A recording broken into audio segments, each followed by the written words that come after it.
Alors aujourd'hui, on va parler de réduire son temps de travail de façon drastique, jusqu'à 85%, même 90% dans certains cas, quand on est créateur de contenu. Donc qu'on soit formateur, expert, qu'on soit peu importe, si tu fais des vidéos, si tu rédiges des mailings, si tu fais des formations ou autres, tu as moyen de réduire probablement ton temps de travail de 85 à 90%. Et je vais t'expliquer comment. La chose qu'il faut comprendre, c'est que la plupart des créateurs passent moins de 10% de leur temps de travail à effectivement créer du contenu. En fait, notre activité à nous, elle ne demande pas tant de temps que ça. Parce que moi, je connais personne qui est capable de créer du contenu pendant ne serait-ce que 35 heures par semaine. Si tu prends, je sais pas, un salarié, par exemple, qui travaille 35 heures, c'est le nombre d'heures normal et tout pour un salarié, ok.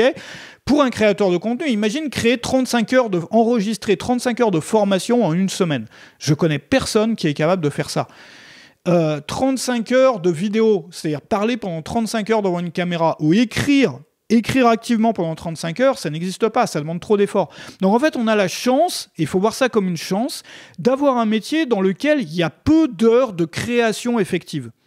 Et regarde, par exemple, moi je sors une formation, j'ai sorti pendant des années une nouvelle formation par semaine. Aujourd'hui, je refais des formations, j'en crée 3 nouvelles par mois, ouais, donc quasiment une par semaine. Donc au fil d'un mois, il y a déjà 6 heures de formation à peu près, 5 heures, 6 heures de formation, il y a toutes les vidéos, il y a donc 3 vidéos par semaine, il y a 4 mailings par semaine, il y a toutes sortes de contenus. Mais tout ça, finalement, même si ça représente beaucoup vu de l'extérieur, quand on prend un peu de recul, en fait, en matière de création pure, c'est pas beaucoup. Enfin, je veux dire, c'est beaucoup moins qu'un mi-temps, par exemple, en tant que salarié, beaucoup moins que ça. Donc, qu'est-ce qui nous occupe derrière ? Ce qui nous occupe derrière, c'est toutes les tâches que moi j'appelle, les tâches que moi j'appelle collatérales, c'est-à-dire les tâches qui ne sont pas de la création pure. Et ces tâches-là, dans beaucoup de cas, on peut s'en séparer, pas forcément complètement, mais on peut les optimiser et il faut carrément leur faire la guerre à ces tâches-là. Moi, ça a été le but de tous mes systèmes d'organisation au fil des années, c'était de faire la guerre à toutes les tâches collatérales pour faire en sorte que l'essentiel de mes journées, 85 à 90% de mon temps de travail, si tu veux, ça soit la création pure. Alors on va parler de ça, et je vais donner des pistes pour réussir à approcher de ça dans cette vidéo. Juste avant de passer au vif du sujet, je te rappelle qu'en ce moment, il y a une promotion, donc l'offre de lancement sur ma formation sur le système total. Donc c'est un système de génération de sujets en masse. Si tu as besoin de générer des sujets en masse pour tes formations, tes mailings, tes vidéos, des sujets qui soient basés sur des axes qui ont déjà été testés, validés, c'est-à-dire si toi, tu as souvent du mal à trouver un bon sujet de formation, un bon sujet de vidéo, un bon sujet de mailing, tu vas avoir des sujets pour toute l'année qui vont être regroupés sous la forme d'unités de contenu.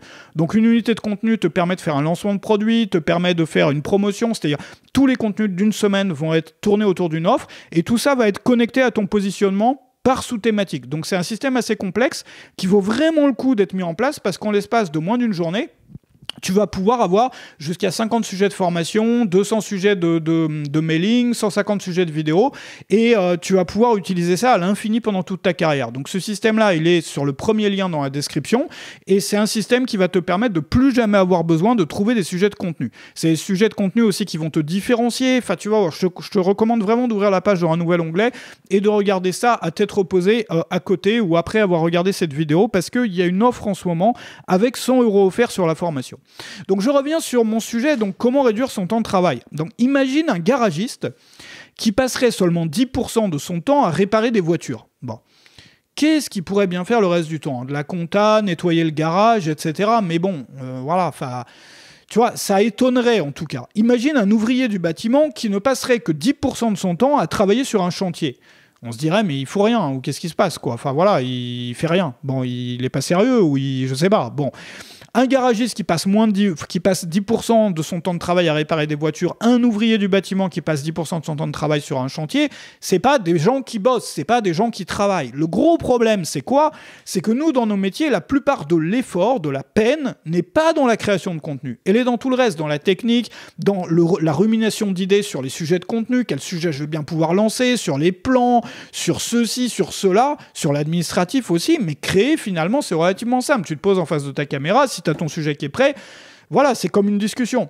Et donc, du coup, on a l'impression d'avoir travaillé parce qu'on a fourni de la peine, on a fourni de l'effort. Et après, on se demande pourquoi est-ce que j'ai pas de résultat? Parce que, tu vois, c'est le syndrome du bon élève, moi j'appelle ça comme ça, c'est qu'on est habitué, en tout cas, on a été élevé comme ça, avec cette idée selon laquelle tout effort mérite salaire. C'est-à-dire que plus je fournis d'efforts, de peine, plus je mérite un résultat. Donc on est déçu quand on a trimé, quand on a mis beaucoup d'efforts et qu'on n'a pas le résultat correspondant. Mais en réalité, souvent, on n'a pas mis beaucoup d'efforts sur l'essentiel qu'est la création de contenu. Mais paradoxalement, parce que c'est pas ce qui demande le plus d'efforts, le plus de peine, on a l'impression d'avoir mis de l'effort alors qu'on n'en a pas mis. Donc par exemple, imagine sur une semaine à 35 heures. Une semaine de 35 heures, donc la semaine classique salariée, voilà, avec RTT. Bon, 35 heures. Sur 35 heures, si tu passes que 10% de ton temps de travail à travailler effectivement, c'est-à-dire un garagiste qui travaillerait 10% du temps à réparer des voitures, ça ferait 42 minutes par jour. 42 minutes par jour, c'est pas grand-chose. 42 minutes par jour. Et en 42 minutes par jour, la plupart des créateurs ne créent pas 42 minutes de contenu par jour. Si tu crées 42 minutes de contenu par jour, tu pourrais créer une formation par semaine, plus une vidéo de présentation de cette formation, plus 3 ou 4 vidéos YouTube, plus ceci, plus cela, et plus encore des choses. Juste en 43 minutes par jour. 42 minutes. Voilà. 42, 45, 43, peu importe. C'est ça le problème. Si on arrivait à réduire notre temps de travail à 42 minutes par jour, et qu'on faisait que de la création de contenu, mais on serait, tu vois, n'importe qui pourrait créer une formation par semaine et tout ça, tout en ayant travaillé, enfin je veux dire, à 10h du matin, tu as fini ta journée. Moi, c'est ce qui m'est arrivé très souvent, selon les systèmes d'organisation que j'ai utilisés au fil du temps. La clé, c'est pas d'essayer de travailler plus vite. C'est ça qu'il faut comprendre. La clé, c'est de réduire, de vraiment ne pas avoir de pitié pour les tâches collatérales. C'est-à-dire, tout ce qui est collatéral et qui bouffe le temps et l'énergie, tout ce qu'on peut réduire, ça permet de donner plus de proportions, c'est-à-dire d'accorder une part de notre temps de travail bien supérieure. Ma phrase va nulle part, là, j'ai perdu ma phrase, mais bref, de réorganiser son temps de travail pour que la plupart de ce temps-là, ça soit de la création pure. Moi, je voudrais te poser la question. Si tu devais t'organiser pour que 85 à 90% de ton temps de travail soit que de la création pure, comment est-ce que tu t'organiserais? Et probablement, tu passerais par les 4 étapes suivantes. La première étape, c'est l'élimination. C'est-à-dire éliminer sans pitié toutes sortes de tâches qui sont collatérales et qui t'apportent pas grand-chose. Par exemple, le temps passé sur les réseaux sociaux, le temps passé à re-regarder tes vidéos. Moi, par exemple, mes vidéos, je les re-regarde pas, sauf si je fais du montage dessus. Ce qui m'arrive pas souvent. Mais quand je fais une vidéo, elle est faite, la vidéo. Donc je la poste. Voilà, j'ai pas besoin de la regarder vu que je l'ai faite. Je sais ce qu'il y a dedans. Mais j'ai vu beaucoup de créateurs qui, dès qu'ils ont fait une vidéo, ils vont la regarder 10 fois en boucle comme ça. Bon. Le temps passé à ruminer les sujets de contenu. Si tu rumines tes sujets de contenu, tu n'es jamais sûr. Regarde dans la description pour accéder, pour voir comment moi je m'organise avec le système de génération de sujets de contenu. Si tu rumines dans ta tête tes plans, tes idées, par où tu devrais commencer, utilise des templates. Fais-toi des templates, utilise tes templates, tu n'as plus besoin de penser. Donc tu peux éliminer ça de tes semaines. Le temps passé à regarder tes statistiques, ça sert à rien. Ça sert absolument à rien qu'à te rendre anxieux. Ça bousille ton mental. Tes statistiques, regarde-les seulement quand tu fais des points stratégiques, c'est-à-dire quand tu prends une journée ou une demi-journée ou un moment ou une heure pour faire le bilan et prendre des décisions concrètes sur les choses à changer et tout.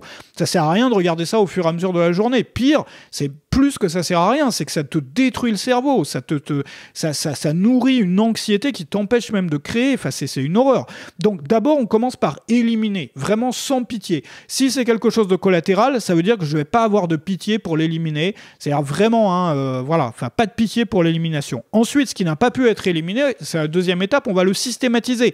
Ça veut dire qu'on va se faire des process, par exemple process d'upload et de mise en ligne avec des étapes. Étape 1, je clique là, étape 2, je mets le fichier là, étape 3, c'est-à-dire pour penser un minimum, pour avoir un minimum de pensée à donner à ça, donc d'énergie, de temps de cerveau disponible, comme dirait l'autre, et de faire des templates aussi. Systématiser, c'est faire des templates pour toutes les choses sur lesquelles tu passes trop de temps à penser, à ruminer, bam, template. Si tes contenus ne donnent pas des bons résultats, tu modifies tes templates. Tu prends 1 heure dans le mois pour modifier tes templates, essayer une nouvelle version. Tu l'essayes encore pendant 1 mois, ensuite tu optimises encore, etc.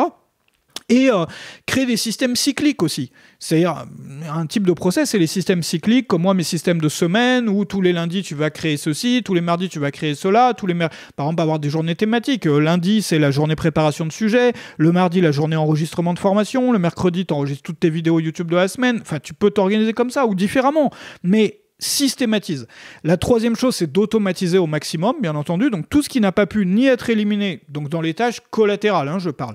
Tout ce qui n'a pas pu être éliminé ni systématisé, tu vas l'automatiser un maximum. Alors, ce qui a été systématisé aussi, souvent c'est possible de l'automatiser, du fait de la systématisation. C'est-à-dire le fait d'avoir mis tout au clair avec un process et tout, te permet d'y voir plus clair et donc d'automatiser. Il y a énormément d'outils d'automatisation aujourd'hui, j'en ai souvent parlé, on peut en reparler dans un autre contenu.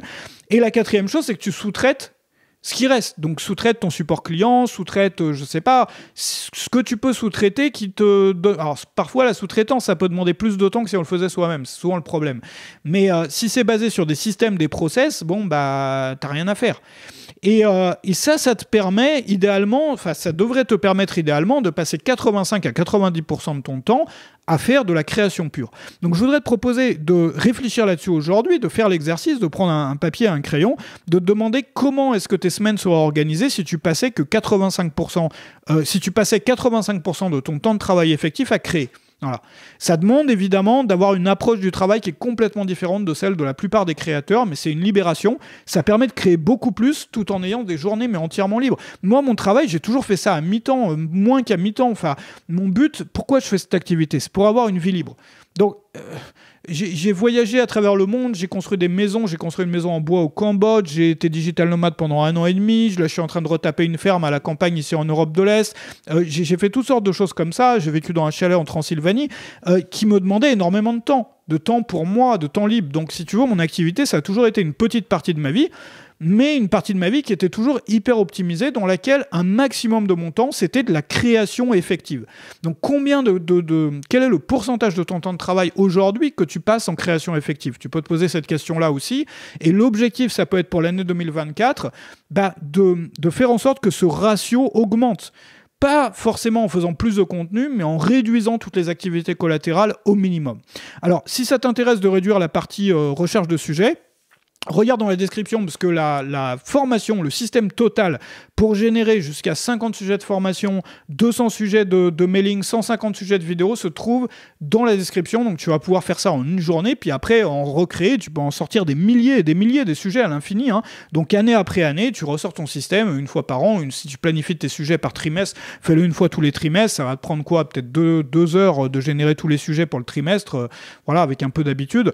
Et c'est des sujets qui sont tirés, enfin c'est les meilleurs sujets que tu puisses trouver, dans le sens où ils sont basés sur ton positionnement, sur les angles de sujets qui ont le mieux marché, qui ont été testés, moi j'ai constaté qu'ils marchaient le mieux pour les objectifs que j'ai, c'est-à-dire les formations qui intéressent les gens, que les gens veulent se procurer, les vidéos qui font en sorte que tu les inscris à ta mailing list, donc pas des vidéos uniquement de divertissement ou pour faire des vues, mais vraiment les vidéos qui visent des personnes qualifiées qui vont s'inscrire à ta mailing list, qui peuvent devenir clients derrière, et tes sujets de mailing. Donc le but des mailings, c'est d'apporter des choses intéressantes à tes inscrits, bien entendu, pour que pour qu'il y ait pour entretenir leur intérêt, et puis faire en sorte qu'ils soient intéressés aussi par tes produits. Donc là, tu n'auras plus rien à faire du tout pour tes recherches de sujets, ça se trouve dans la description.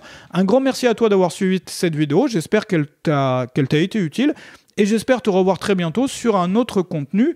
Excellente fin de journée à toi.